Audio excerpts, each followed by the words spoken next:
Hello and welcome YouTube to another of my mastery level tutorials. Today we're gonna talk about the Occultist class, and in this video I will primarily focus on Vitality Caster Occultists. Note that you can play Occultists in different ways. You can play him as a pet class, you can play him as a Vitality Caster, you can play him also as a support mastery for several other playstyles like physical damage dealers, elemental damage dealers, both casters and melee characters, and also ranged characters actually. It is also widely considered to be the best supportive mastery and like the OG support mastery on Grim Dawn. Now, why do I specifically want to highlight Vitality Caster Occultists? Because they are really easy to play, they have lots of life leech, they are not gear dependent whatsoever, and you can easily augment their power with additional gear that is also farmable. They are very easy to get green items that I will show you here in the course of this video, and it is basically powerful throughout all stages of the game. And it's also very safe, it is hardcore viable, and even for endgame you will have farmable sets and farmable items, and also faction items that are really good for you, such as Dark One set for example, or Nightbringer, and so on, that can make a top tier endgame build as well. A character like this is good for you as a beginner to basically go from like 0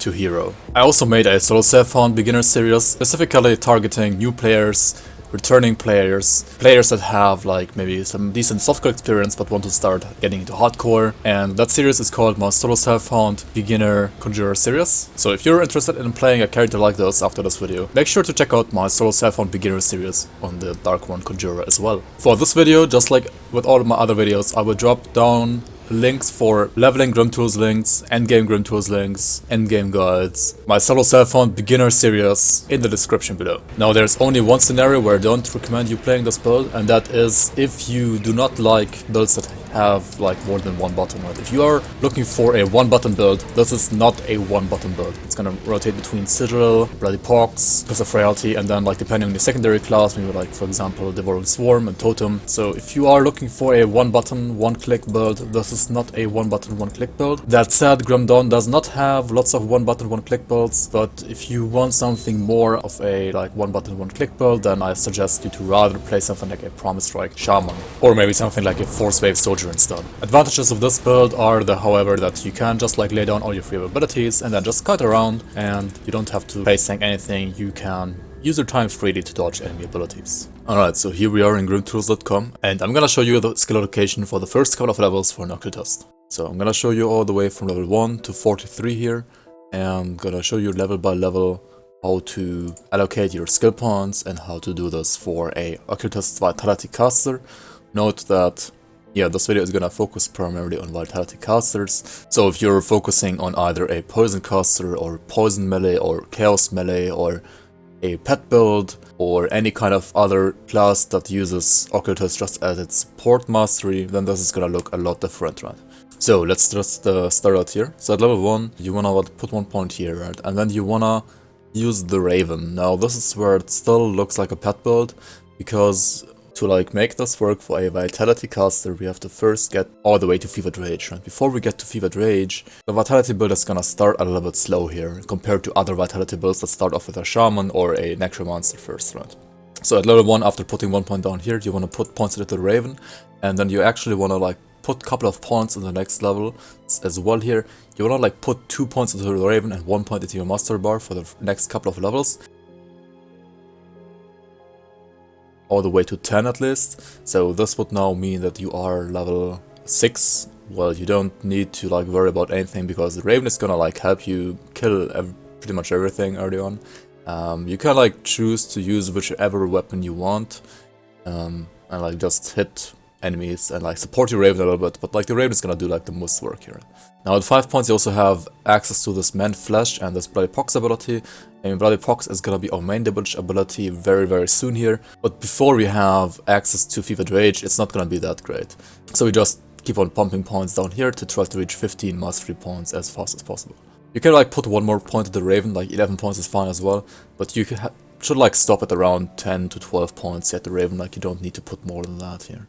And the remaining points will just go into the mastery bar here for the next couple of levels, up until level 10. And what you're gonna do now at level 10 is you're gonna go back to the Spirit Guide in Devil's Crossing. She's like in the northern corner inside the prison, and you can take out all the points here and put them into Bloody Pox and Fevered Rage.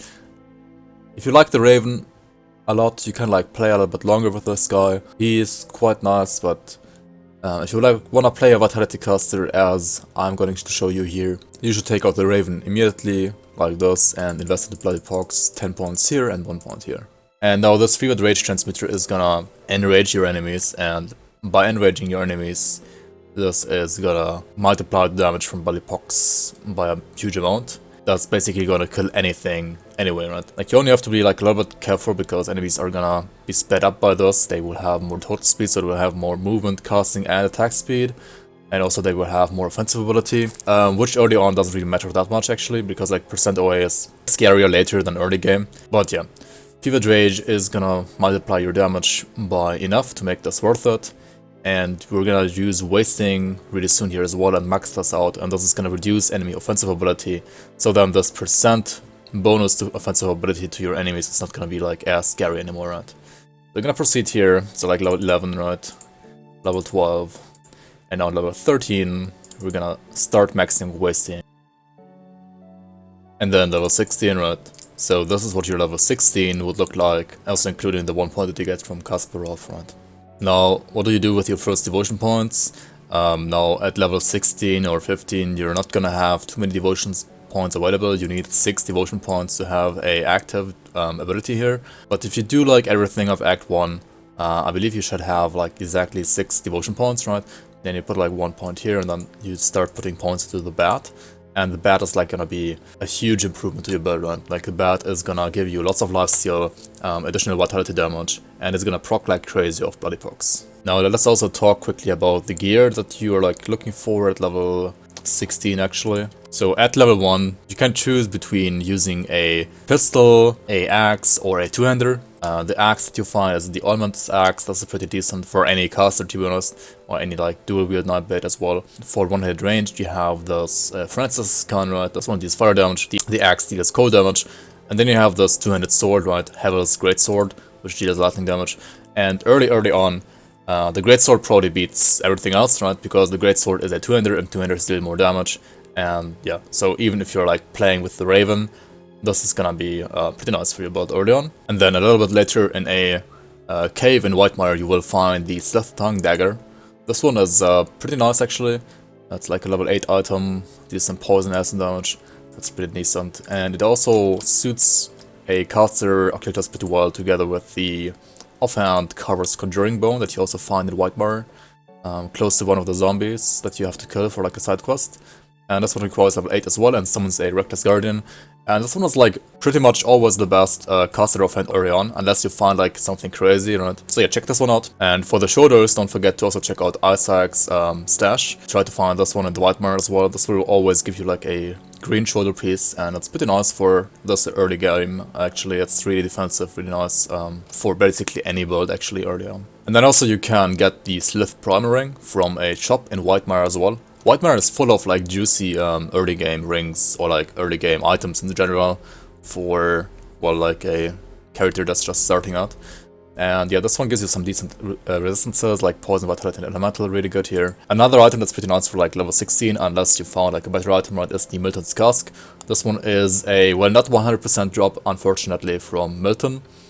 Milton is like another zombie boss in Whitemire, which has like another side quest attached to him, right? And yeah, Milton's Cask can be good, and if you did kill Milton, right, you're also gonna get the Sister's Amulet of Life-Giving as a reward. So this is like another early game item that you can get pretty easily, as well as another item that you get here. This Fortified Doublet is a chest that you get from the Fabric quest. There's like a Fabric side quest in Devil's Crossing that you gain access to once you're like friendly or respected with them. This quest basically asks you to collect fabrics in the Burbage Harbor area, and once you've collected 3 of them, give them back to the lady. She's gonna make you a Fortified Doublet, right? And this one is pretty decent to use as well. It's not like a must use, but if you didn't find like a better chest than this, it's still pretty good to use actually.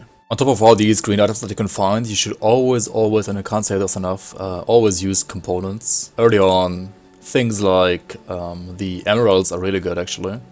Like you want to put these emeralds on, well, not the amulet, but for example on the rings, right? Polished emeralds in the rings, you can put it on the helm as well. So each polished emerald that you find should be used almost immediately.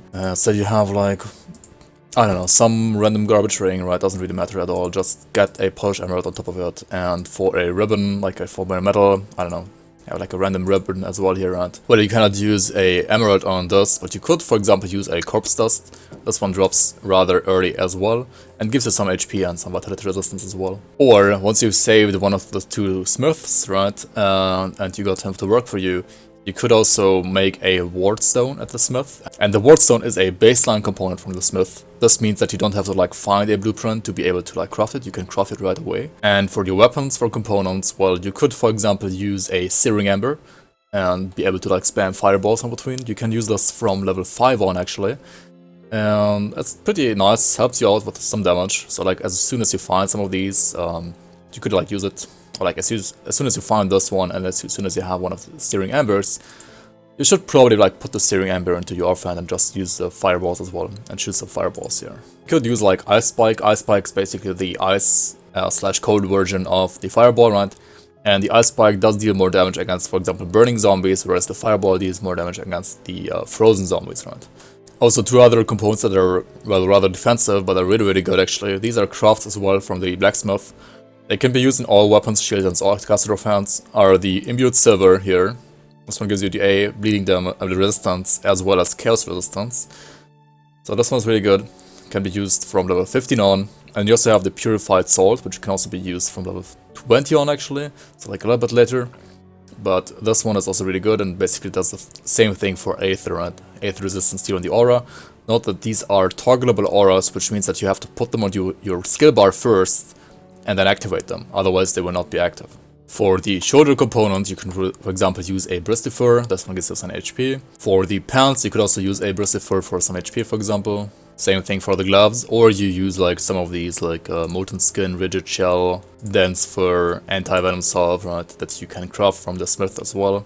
Like once you have the materials for this, you might like choose one of these for like more HP, more armor, more cold resistance, etc. right? And same thing for the boots here, you can choose one of these 4 here for the boots as well at level 15, or just like a bristly fur at level 1, right? And once you find a Mark of the Traveler and once you're level 20, you should definitely use a Mark of the Traveler in your boots as well to like get even more movement speed as well as slow resistance. And for the belt, now for the belt the component's a little bit more specific because, well, you can't put like all of these into your belt as well, right? But you should put something that gives you armor into your belt, because belt armor is global, and also components that have armor that you put into your belt are gonna be global armor as well, compared to if you put armor components into your, say, gloves, for example.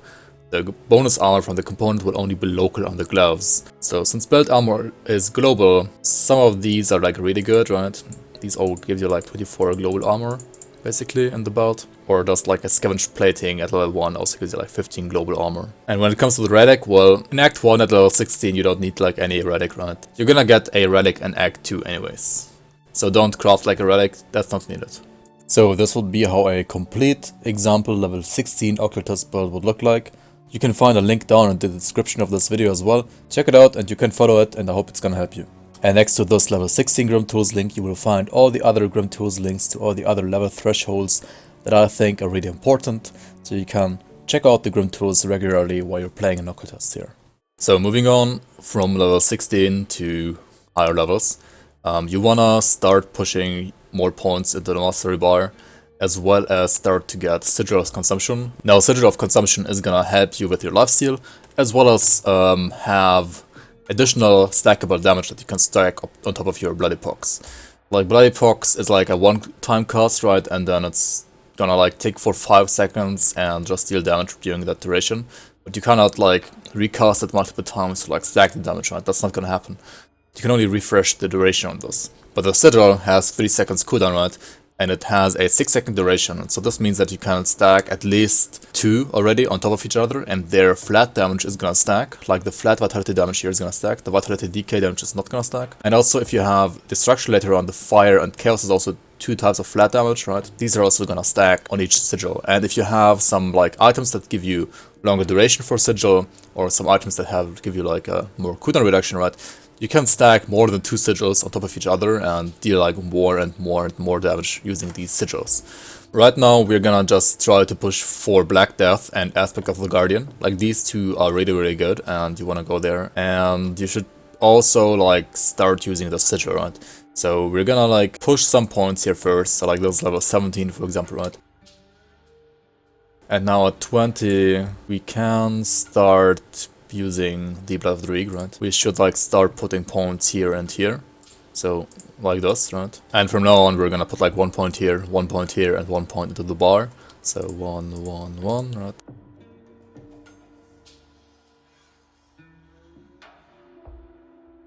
And once you've arrived at 40 points here, you have to like check your aspect of the Guardian and also check your percent poison resistance, right? Like once you've reached 80% poison resistance, you don't really have to put more points of the aspect of the Guardians for now. You just have to get your acid resistance to 80%, right? So like having 76% here should probably give you like 80% anyway because of this ring. Honestly, probably like 8 points are enough already, right? You can put the point here and set into Black Death now. So like 8 out of 12 is like what you need to get to, but not more than that, at least on normal difficulty. On like higher difficulties you definitely want to max it out. Like once you go to elite, you should put this to 12 out of 12, but for normal 8 out of 12 should be enough. Black Death, right? And this one does give me 1 second longer duration, so Bloody Pox will now stay active for 6 seconds instead of 5, which is great. We don't have to recast it as often anymore. And also you, well, deal some more vitality and poison and bleeding damage with this now. The Sigil of Consumption should be maxed out next now, so we're gonna like invest the points from our next level here into Sigil of Consumption. So we'll have this at 12 out of 12. And then Destruction, we can't keep this at 1 out of 12 unless we either scale fire or chaos damage. Like if you want to play this as a fire or chaos character maybe, you should like max the Destruction out as well. Or if you have conversion, right? If you have items that convert elemental or fire or chaos damage towards vitality, you can also put more points here. But if you don't have that, or if you don't plan on doing fire or chaos damage later, you should not max this out, but just leave it as a 1-pointer until you get conversion. So yeah, this would be the skill allocation for a level 30 character. And for the devotions for level 30, well, you want to make your way to Wendigo next after Bat. So like the stepping stones for a vitality devotion character while leveling are number 1, Bat. Number 2, you want to go for Wendigo, and number 3, you want to go for Ratosh. Now, Wendigo needs 6 blues and 4 reds, so what I suggest is for reds you pick up the Jackal, because the Jackal has total speed, which means also movement speed. Like, you don't really need attack or casting speed on the character like this that badly, but movement speed is always nice, so we're gonna pick that up. And then for the blues, we're gonna just put a point here, and then choose either Sailor's Guide or Eel. They are both really good. Choose which one you prefer here. I'm gonna go with the Eel here, and then we're gonna finish the Wendigo, right?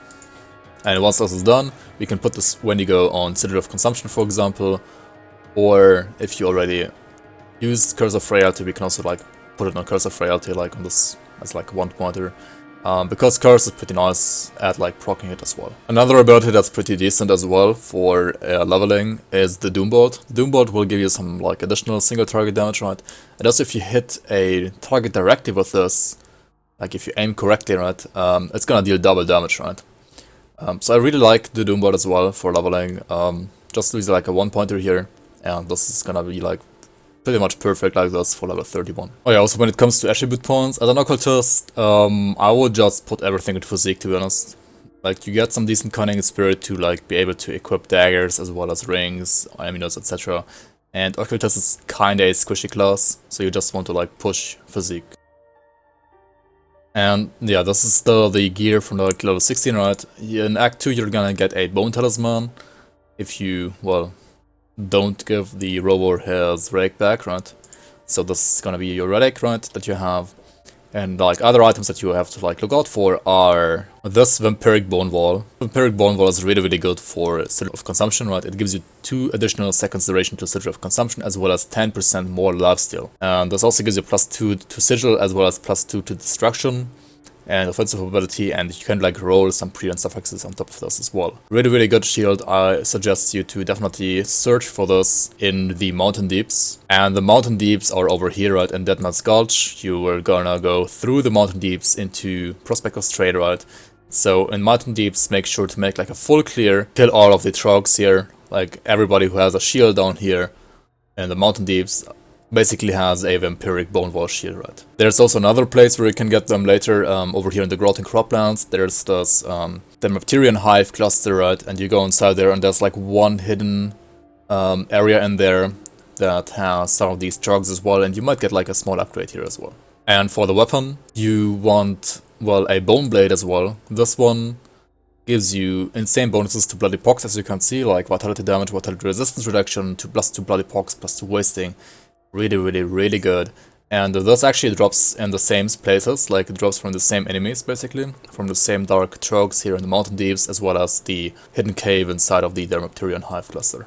And I mean, for all other slots, you basically just use whatever you find, right? You want to use some maybe higher tier components now, or like higher level components like purified salt maybe, right, for your offhand or like your shield, right, to get you like some more chaos and aether resistance now. You also want to upgrade your rings to soul shards as soon as you get some soul shards here. Maybe use a second ward stone in your medal, right?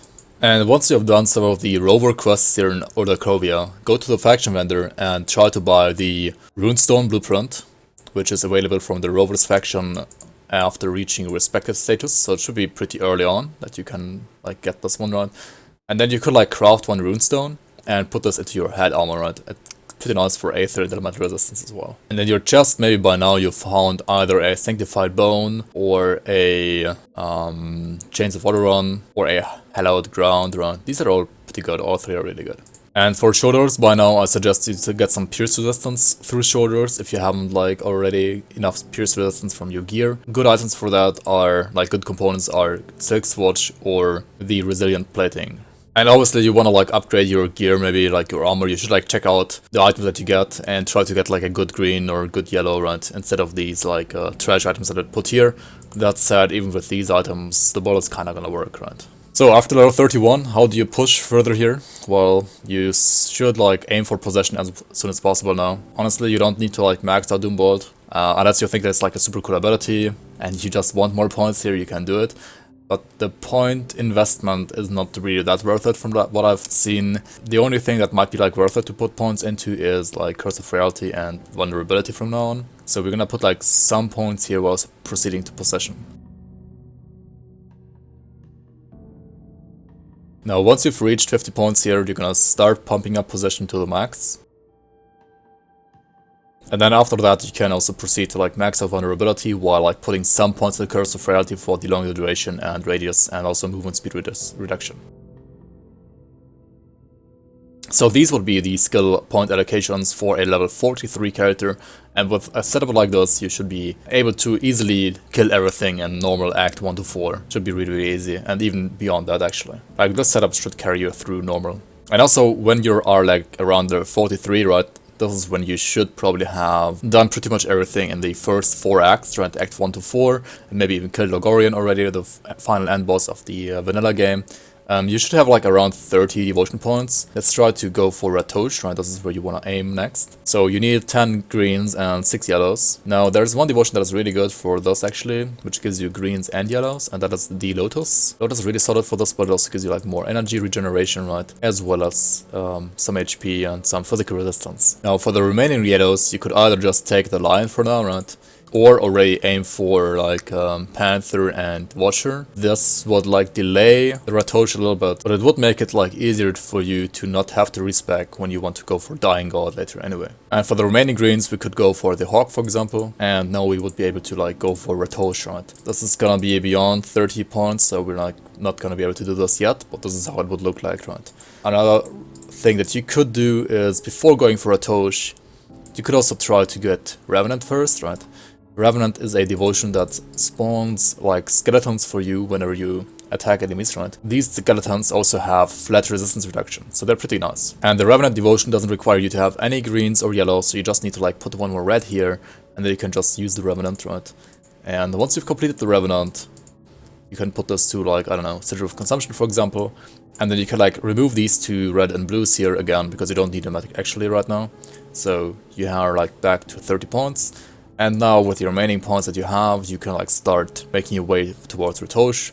So you could like still take the yellow here and, well, start with Lotus for example. So do something like Panther into Lotus, into Blue Point here, into Watcher, into take out the blue here, get Hawk, and then Ratosh. But yeah, for level 43, let's leave it like this. This is how it should look around 43 in my opinion. And again, you put all the points into Physique. And when it comes to the gear, honestly, you just need the one Bone Blade and the one Vampiric Bone Ward that you found in Act 3, right? You don't need any upgrades for weapons right now. Check out like whatever you find for your armor, obviously, or like amulet slots, rings, etc. Like you still like want to like have upgrades there, and you want to make sure that you have 80% resistances across the board starting right about now. If you haven't had it yet, that's fine. But like at the end of like Act 4 normal, you want to like start to try to max out resistances to 80% because that is gonna be like increasingly more important from now on. So at around level 43, well, those trees basically maxed out, right? So you wanna look for a secondary mastery at level 44. Now for second masteries, you have lots of choices for occultists, right? And it also like it depends a lot what you wanna play. Do you wanna like play a vitality caster? Do you wanna play like an acid caster or acid melee character, vitality melee? I don't know, pet build. Like occultist is so flexible. Or like just to like maybe you want to transition into like a build that uses occultist just as a support class for maybe a elemental build or a physical build or a bleeding build, right?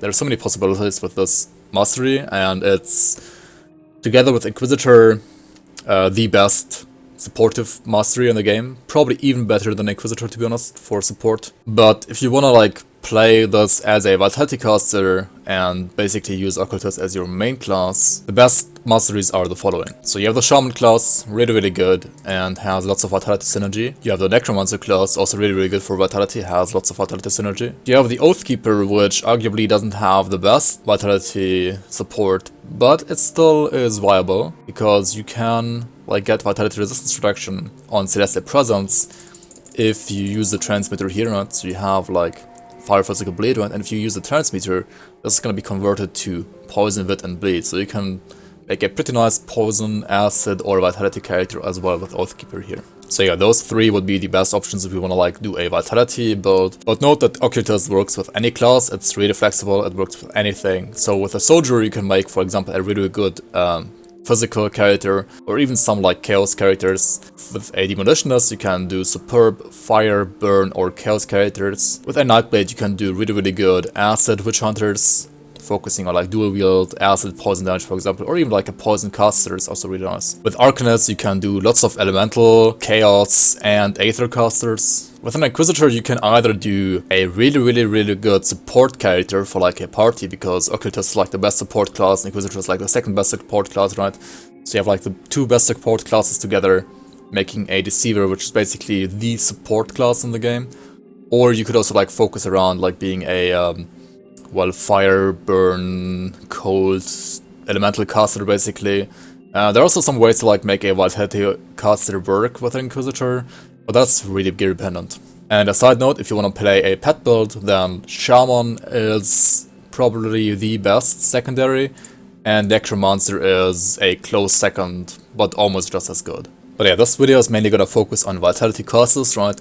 So if you chose a shaman as a secondary for a vitality caster, note that if you already know that you wanna play a shaman as a secondary, you should probably start out the game as a shaman and then choose occultist at level 10. And then you could, like, you would not have to do the raven thing that I did early on here, but you could just like put 1 point here and use Devouring Swarm as your early like 10 levels leveling ability, right? And then like after level 10, you start investing into the occultist line, and then you start like getting bloody pox and wasting and fevered range, right? So yeah, if you're playing like a conjurer and you chose shaman, like at level 1 for example, you chose this, then you max out occultist class, right? And then now you want to move back to the shaman. Like you don't have to move back to the shaman earlier than this. And now, since you are using fevered rage, there's a ability called Grasping Vines and Entangling Vines, and this one has a chance to immobilize your targets. And since this does improve total speed a lot, it would be nice to just, well, trap enemies, right? I like to impale a movement so that this total speed doesn't really matter too much anymore, right? This total speed buff. So after getting Devouring Swarm, you wanna like push for Entangling Vines, right? And you wanna like max this out. Also, you wanna get the McDrogan's Pact line. You can like put more points here if you need more energy regen. If you don't, then just leave it as 1 pointer. And you can like get more Heart of the Wild points if you want like more HP.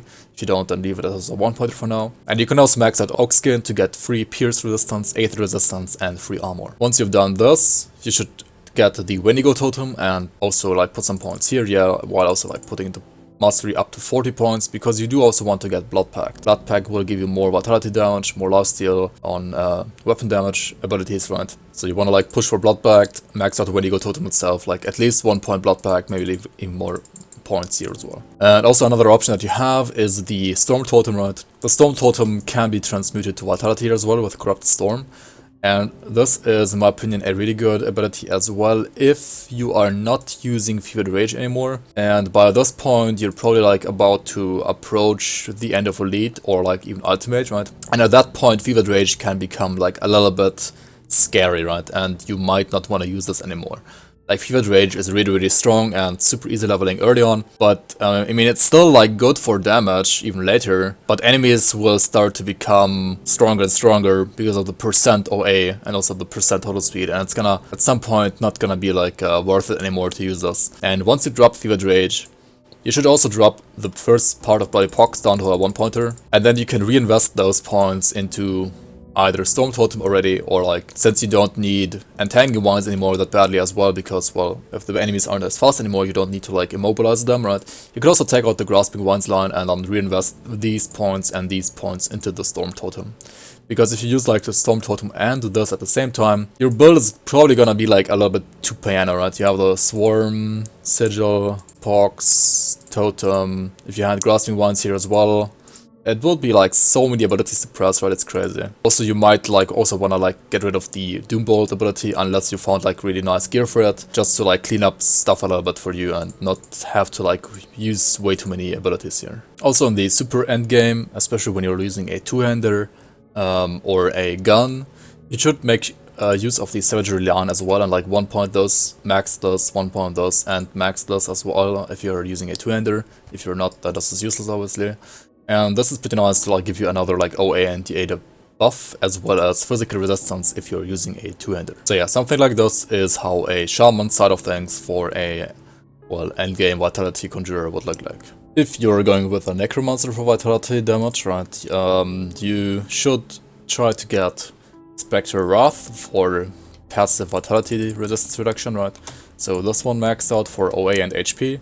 And this one maxed out for resistance reduction to vitality. And then also you have interesting abilities, for example like Ravenous Earth, right? This one has some vitality damage on it, as well as damage reduction on the second part here. You could also use Illumin for damage reduction if you don't want to like use Ravenous Earth, it's okay as well. Depends like which items you want to like use or found, right? So either this or this, but not both at the same time, they're not gonna stack. And then you have Siphon Souls, which is pretty nice as well for vitality damage, as you can see. Also has another heal attached to it. And Blood Boy is pretty nice as well, giving like more vitality decay as well as offensive ability reduction. And Ravenous Earth also has the Foul Eruption skill. Now this one is a little bit unreliable because it only ever activates when you actually kill an enemy with Ravenous Earth. So unless you're like heavily invested into Ravenous Earth and use this like as one of your main abilities, this part is gonna be useless. If you do invest into this, consider like putting some points here.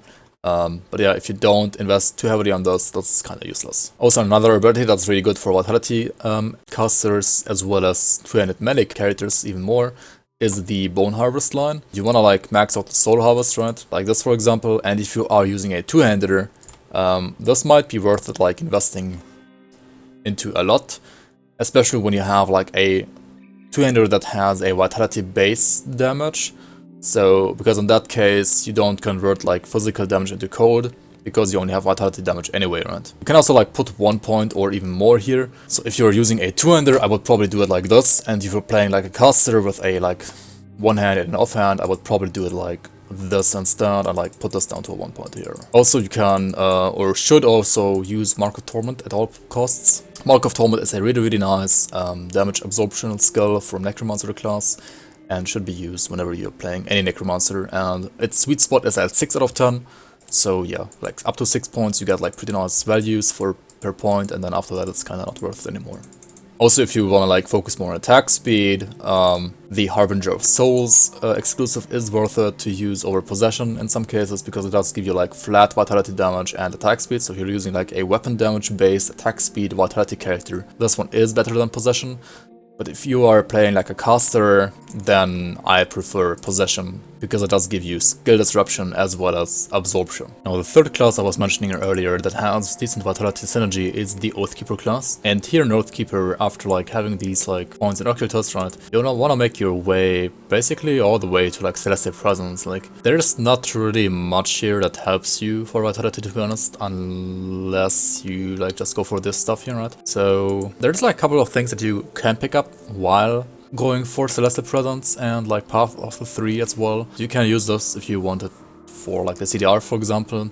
And if you're playing, for example, like a Sigil build, then CDR is actually really good. So you will have, for example, Presence of Virtue, right? This is like always worth it on any Oathkeeper, so you should pick it up. And then I can also like pick up Resilience, pick up Haven, pick up Ascension, pick up Rebuke, right? These are all like not amazing, but they're like okay as like 1-pointers. And then later on you also want a hard cap, Presence of Virtue, and Ascension. I mean, the Guardians alone are not useful for you at all, especially without the mutator, right? These will deal like fire and physical damage, right? So they're like not interesting at all. And you want to just move on to like 50 points, honestly. Once you're at 50 points, you can like start putting a point here and then max this out and also attack the transmitter. Because this transmitter does convert, as I said before, like physical fire to vitality and acid, and also this will convert the resistance reduction to poison and vitality resistance reduction as well. Now, if you're like playing, for example, a Sigil build like this one, you also want to max out this Path of the 3.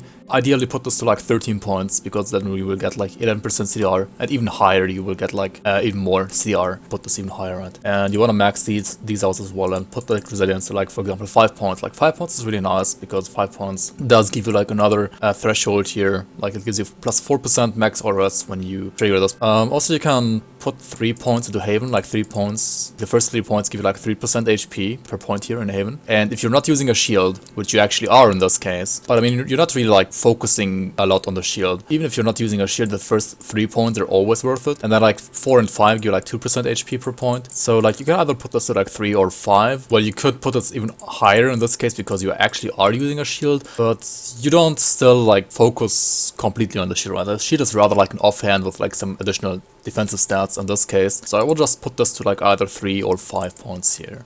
So let's stick with 3 for now, and if you stick with 3 here, you can, for example, choose to either use more points in Declarative Purpose to like get better CC resistance and percent OA when the Ascension is active. You can also use Wire Smart. Actually, you could also like pick this up while like putting points here, actually. Like this will give you like just another movement ability, and also Tectonic Shift is going to increase the range of that movement ability. You could also like put a point into Safeguard. Just put a 1-pointer there to like get some additional armor. It's not bad, but I would not put any more points than 1 point here. Like 1 point is all you need. Also, once you have reached 50 points here and taken like Celestial Presence and also Path of the 3, you should spec out of position. So like take this out. It also reduce Occultist points to 40 points here, right? So this will free up some additional points for you, which you can then put into like Blood of the Reek, Aspect of the Guardian, even Judgment, right? So yeah, something like this is what the Oathkeeper side of things could look like. Like you put any spare remaining points into Crushing Verdict to put this as high as possible. You have one like 1-pointers here, you have this at 3 points. You have Presence of Virtue and Ascension as high as possible. Celestial Presence, you definitely want to put this at a soft cap for like the 2% RR per point. Overcapping this is not really that worth it in my opinion. So just leave this at the soft cap. Even if you have like some additional skill bonuses to Oathkeeper, you should like put this back down to 12 points. Path of the 3, you should probably keep this at a point where you get like +1 CDR for the last point that you put here. So nice points would be either 13 or 11. Like 12 is actually not that good, like 11 or 13 or 15 or 17, so like the uneven numbers are really good here, right? Now when it comes to endgame gear and like endgame gear that you should look out for, you have a target farmable set called the Dark One set. This one is target farmable in the Lokar dungeon, which means it's not necessarily the easiest dungeon to go to, but I've actually done it as well. Like on a solo self-found character, like this is my current solo self-found character that I'm leveling in another solo self-found series right now. And I was able to farm the Dark One set in like 2 hours. And yes, I did get quite lucky farming this that easily, or like that quickly. But even if you need like a day to do this, right, it's still okay. Like it's still target farmable, it's guaranteed drop at some point, like you just have to like do enough runs. And this set is really good. I'm using like a Conjurer here as an endgame example, but you can use this set on a Conjurer or a Kabbalist or a Sentinel, it doesn't really matter too much. Like this set will always be very good and can be even like the best in slot set for like Conjurers and Kabbalists. And in the case of Sentinel, it is at least like a really good set for endgame that you can like start out with. I also want to talk about the conduits. So ideally, you don't want this conduit, like I still need to craft more conduits on my Solar Siphon Conjurer here. Ideally, you want to roll this prefix here that gives you more vitality damage to Sigil of Consumption. And why do I mention conduits now? Weren't like conduits really RNG heavy and kinda hard to get before? Yes, they were, and they are still kinda RNG heavy when it comes to crafting, but you can also target farm them now in the Act 7 roguelike dungeon, in the Tomb of the Heretic.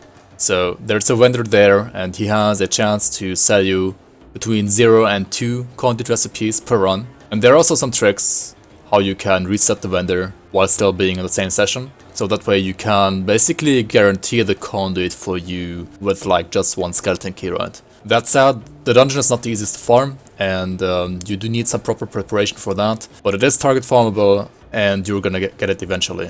Here you can see that even in the endgame I'm still using a vampiric bone wall. I did get a pretty good roll here, as you can see, like Stone Hide prefix is really good.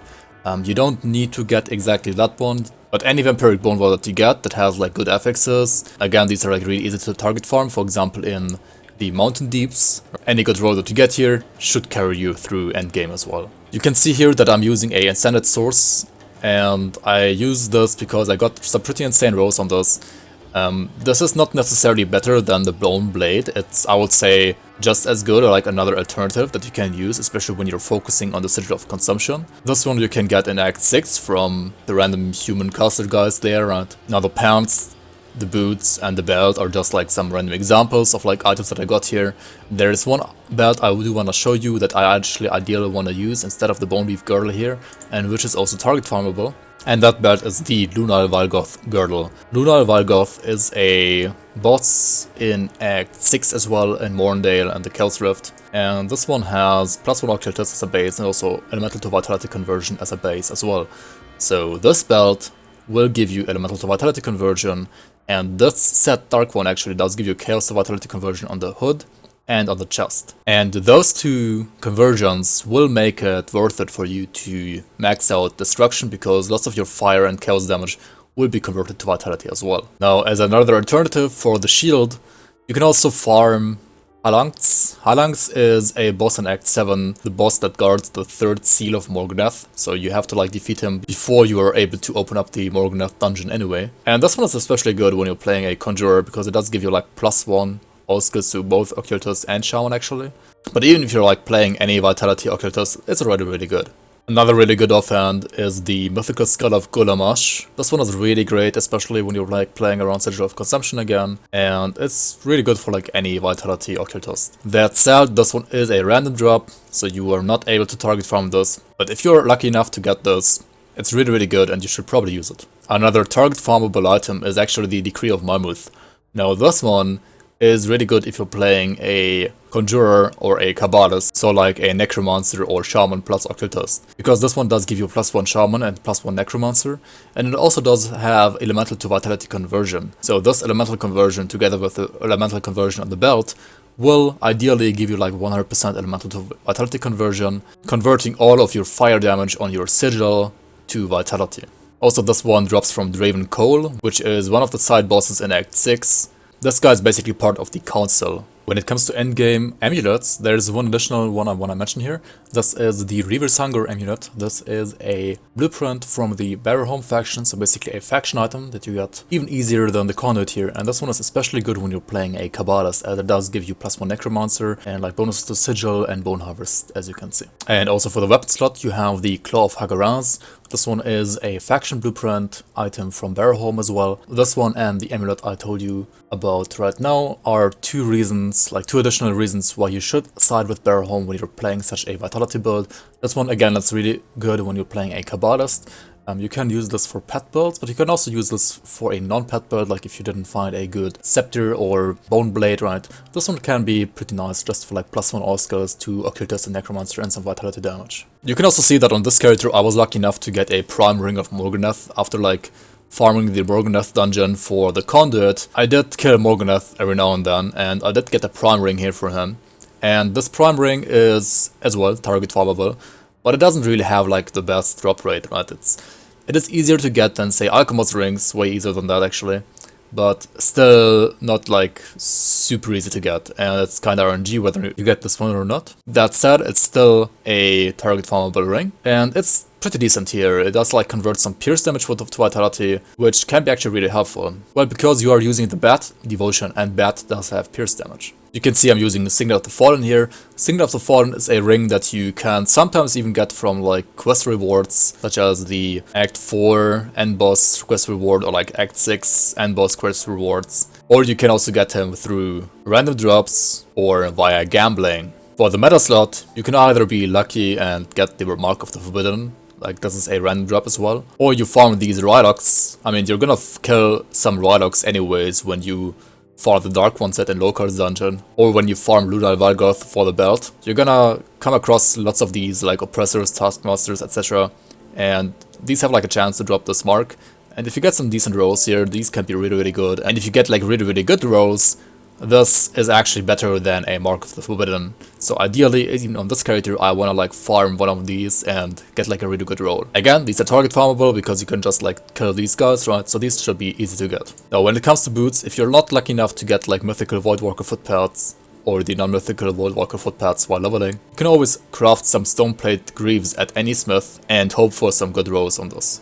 And for the pants, if you're not lucky enough to get Bone Weave or mythical Bone Weave leggings, you can always craft a Rimeguard Chausses or Stormguard leggings once you have the blueprints, or you can also always target farm the bosses from the Hidden Path questline, like Solile pants are really good, Reek pants are really good, and Bismeal pants aren't really bad either. Like it kind of depends like which rows you get on top. You should, however, choose the boss depending on which base stat line you would like to have. So, like this one has like base poison resistance. I mean, you're probably not gonna need that as an occultist. Druid set does give you like vitality and stun reduction, so this one seems like the best one, probably also OA. Or if you need some Aether and bleed resistance, then you can also go for the Solaris Leggards. Or if you are strong enough to like kill any of these like Act 6 and 5 Nemesis mobs like Ravathul, Chupacabra and Reaper, or even Alexander, you can also like always target farm these guys as well. Now there's one final item here I want to highlight, and it is the Nightbringer.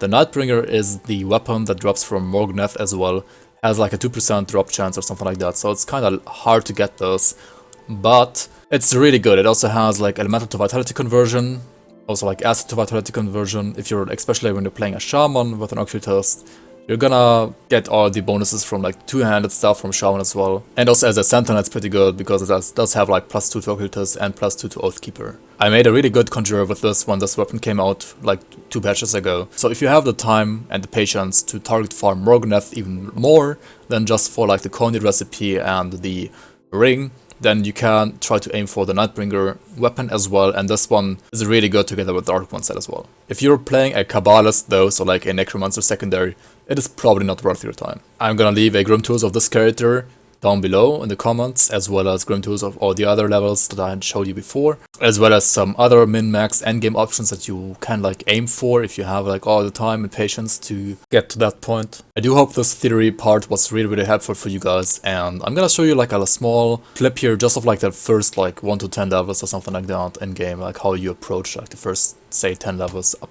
to where you have access to Bloody Pox, and then show you like how Bloody Pox exactly works. So I'm gonna make a totally fresh character here, and we're gonna head into the game here. Alright, so here in the game, the first thing I always do is I use move 2 here, and then we talk to this guy, right? If you're a new player, you should probably like actually listen to what the people say, because the lore is pretty nice in my opinion, and actually sometimes the people do give you like some additional clues on like where to go, etc., where to look. Now there's one small trick you can do here: turn the camera, pick up this one, and you will have an easier time hitting level 2.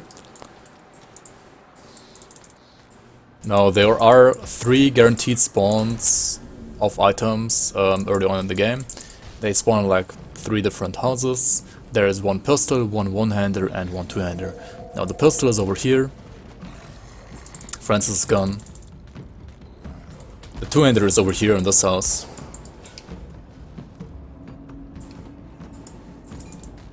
You will always get Heaven's Greatsword. And actually we got a Heaven's Greatsword of Frostbite, so that's like an additional affix we got there. It's pretty nice RNG. And you will get the one-hander over here in this house. Allman's Axe. Now, since we basically got a roll on the two-hander and we didn't get anything on the others, let's just use the two-hander. Also, we are level 2, right? I mean, the two-hander deals like the most damage anyway, so if you don't have like a special synergy for the one-hander or for the gun, then you should probably just always use the two-hander, to be honest.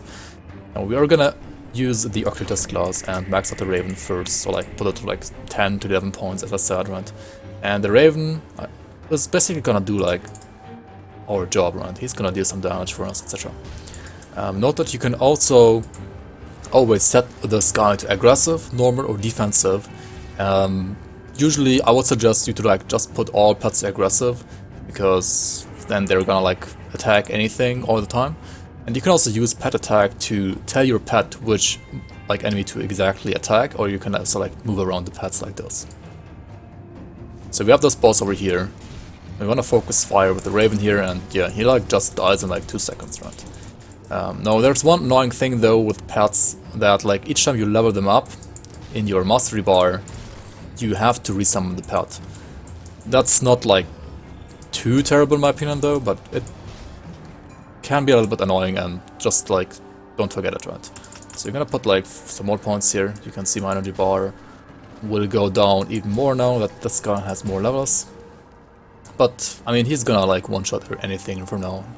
Now there's one additional rule that you might want to follow, especially in hardcore. Like you should have like around 100 HP points per level, right? So maybe I don't want to like max out the Raven that quickly, and just like try to put some points to the mastery skill bar to try to balance out my HP a little bit as well while doing this. Now we also have one guy over here to the west of this rift called lvls. You want to make sure to rescue this guy as well, because he will give you like some additional experience and some scrap for like saving him.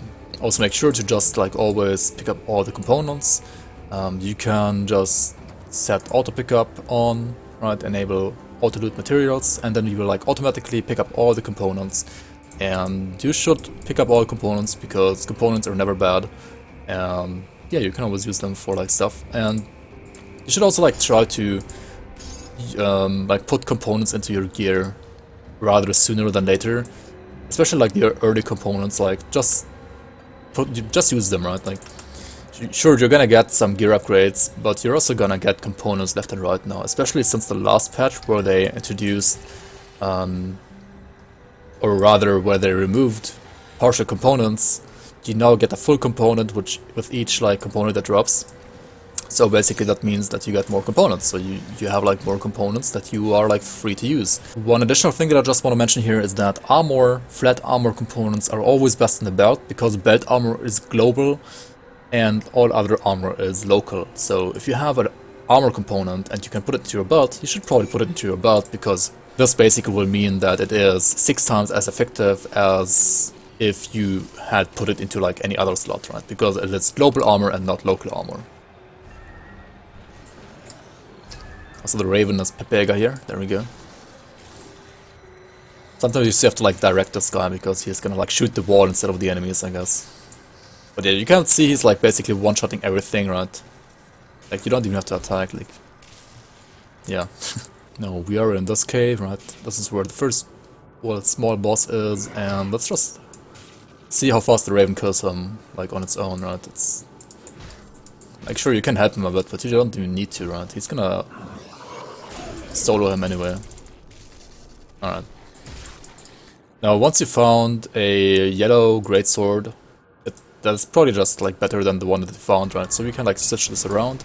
Also make sure to pick up this ruined shrine here. But honestly, like, your weapons right now don't matter anyway. Like the Raven just rocks anyway, right? He's gonna kill anything. So you put him to like 11 points now, right? And from now on we're gonna pump the mastery bar and stop putting any more points into the Raven, because the Raven is like strong enough anyway. Like he's gonna one-shot anything. You can see my swings dealing like 30 or 40 damage here, and he does like 180, right? 200, like, yeah. No need for us to do anything here, actually. He doesn't have the best AoE though. Also don't forget that this game has a loot filter, and you wanna get rid of the white items as soon as possible, because white items are just always trash.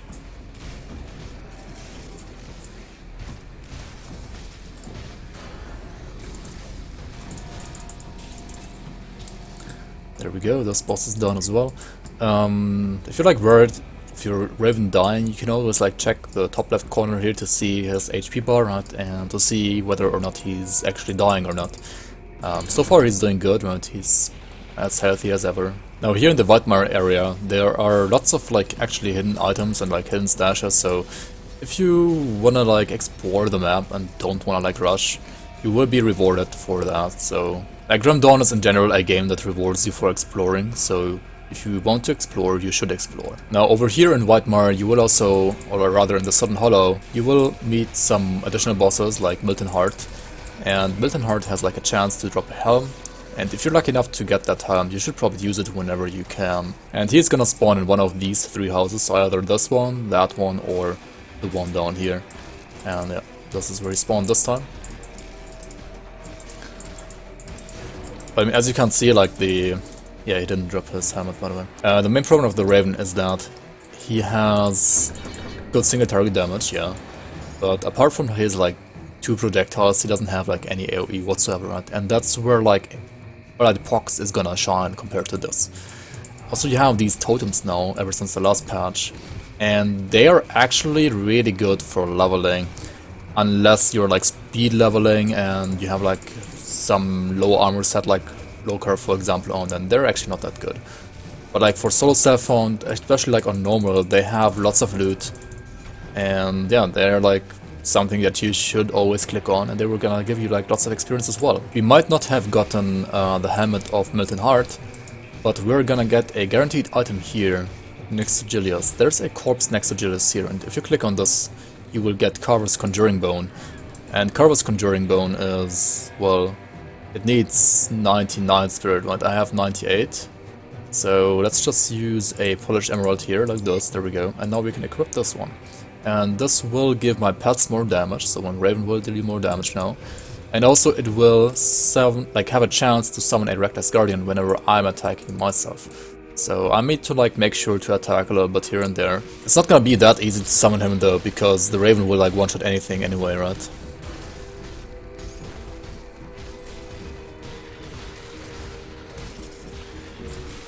But let's see, maybe we can like actually like put a point here already into Bloody Pox so that we can summon Reckless Guardian easier. Because Pox is like a ticking ability, right? So like it doesn't really matter how much damage you deal with it. There we go, there's our Guardian.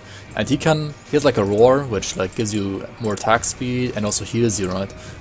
That's what he does, I believe. Yeah, it's like 20% more damage, 8% total speed, which is movement, casting and attack speed, and also it will heal when he roars as well, like 300 HP flat, right? So there we go, like we have 2 pets now basically, and they're basically gonna do all the work here.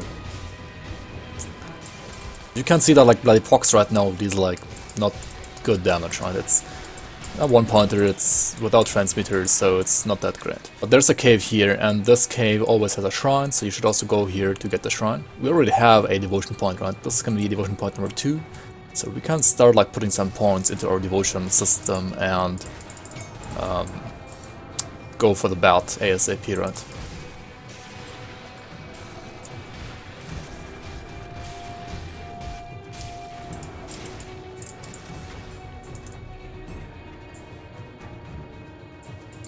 So for the bat we want to put one to green here and then put the point here, and then we are gonna make our way to Twin Fangs. Over here you also have the Slith Tongue weapon, which you can use, right? Why not?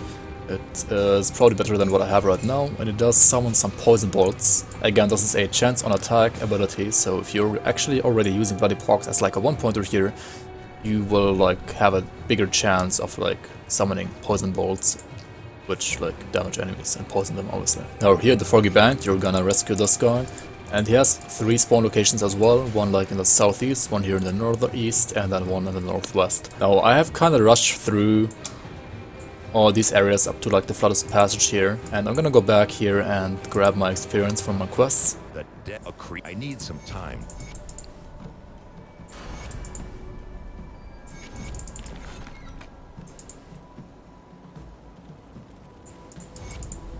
Now she's also gonna give you an amulet, and if you didn't find like a good amulet so far, you can just use this one instead. This one will always have like some elemental resistance, which is pretty nice, and also some HP. Now, the salt bag though, you should never ever sell it because you will need it later for a secret quest.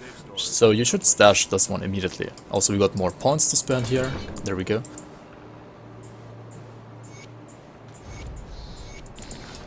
Welcome to my work. Now you have this Kasparov quest here, which will give you another skill point, and after doing the other quests here, you should probably like have enough scrap for Barnabas. So you can just give him the scrap here, and then we can go down to a cellar. Now the cellar is rather uneventful. You have some like secret spots here and there, but other than that, you just wanna like make it through the cellar and make it to the boss ASAP.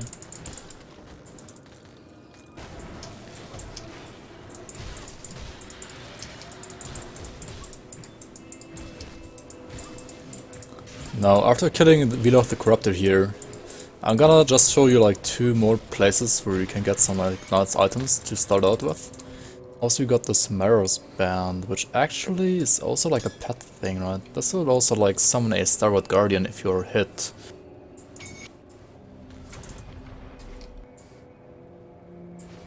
Now, spot number 1 I want to show you is a secret stash of Isaac.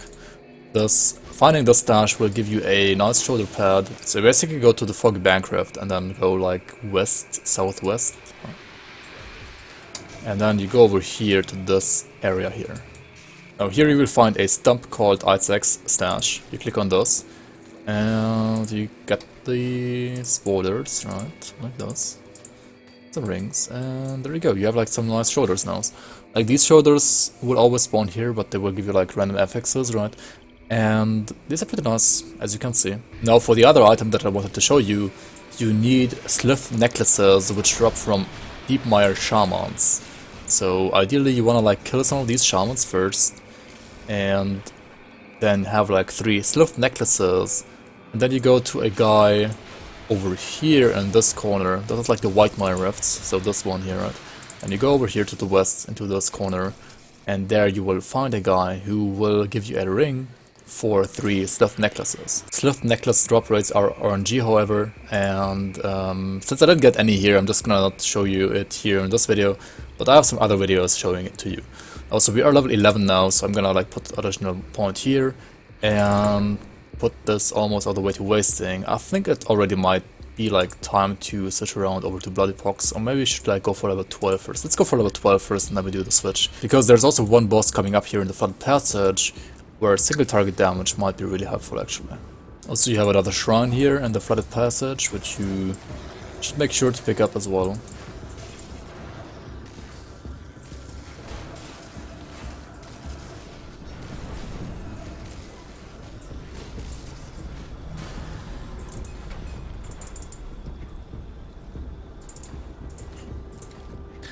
Alright, I'm at like 4 devotion shrines now, so almost at that. And we're level 12. I'm gonna just put some more points here into the Raven just for this fight, because this fight will require me to have like a little bit more single target damage, and then we switch over to Bloody Box. Yeah, like the Raven just destroys this guy, as you can see. Now, I arrived over here in the Burbage outskirts, and I'm gonna go back here to Lowest Crossing, or rather Devil's Crossing, and visit the Spirit Guide, and hand in this quest over here. You look well done. This quest will give you your first additional bag, by the way. Now, the Spirit Guide will be over here in the top corner, in the northern corner. And here you can just talk to her once, and then you talk to her again, and then you can respec here. So we're gonna take out the Raven here and go for this, right? I'm gonna max out wasting actually. Like wasting should be maxed out first, and then Bloody Pox. Like wasting is the better ability anyway, and we also have Fevered Rage here. So yeah, basically at level 12 we were doing 1 pointer here, 1 pointer here, 12 points here, and with like the next levels you can like max out the Bloody Pox as well, and like push forward here, and then you can like proceed as I told you earlier in the video. So Fevered Rage will enrage enemies, and you're gonna see here how it exactly works. Like you just put it once on enemies, right, and it's gonna spread like this, and they're gonna be fast, but you don't have to like tank them, you just like run around as well, and things are just gonna die. I mean, if things like instantly die, it's, well, then it actually cannot spread unless you have this option here unticked. Like if you disable gore, corpses will stick around, at least for like some enemies. And actually bloody pox can even spread from corpses. So this will make bloody pox better, especially early game when like you overkill stuff. Like later you can just put gore on again, it won't matter too much, but early game you should probably actually like put off gore so that these corpses stick around, and then like bloody pox can also like spread from corpses. Let's do another totem here to like just like showcase how bloody pox works. Like you put the ones here on, and then everything is just gonna be like infected with pox, and yeah, things are gonna be like fast but also die quickly. Even elites deal like some damage obviously, but just die almost as quickly, and yeah, easy totem, right? And so on, right? I mean, you can just use bloody pox now all the way from this level to whichever level you wanna like get to, right? Ideally level 100. So like for early game, let's say like level 1 to 20, 30, maybe even 40, bloody pox is gonna be like really good and probably like enough damage to like kill everything, including bosses. But it's like really good for AoE and doesn't have like the best single target damage. And it's also gonna like fall off at around level 30 to 40, I would say. And that's like when you wanna pick up stuff like Curse of Frailty and Sigil of Consumption, right? Like kinda in the same order as I told you in the video as well. Also to like have better single target damage, do bullets really good, and so on, right? So yeah, I hope you guys enjoyed this how to level an Occultist leveling video, and hope it will help you out a lot. So I hope to see you around on the next video as well, and good luck taken.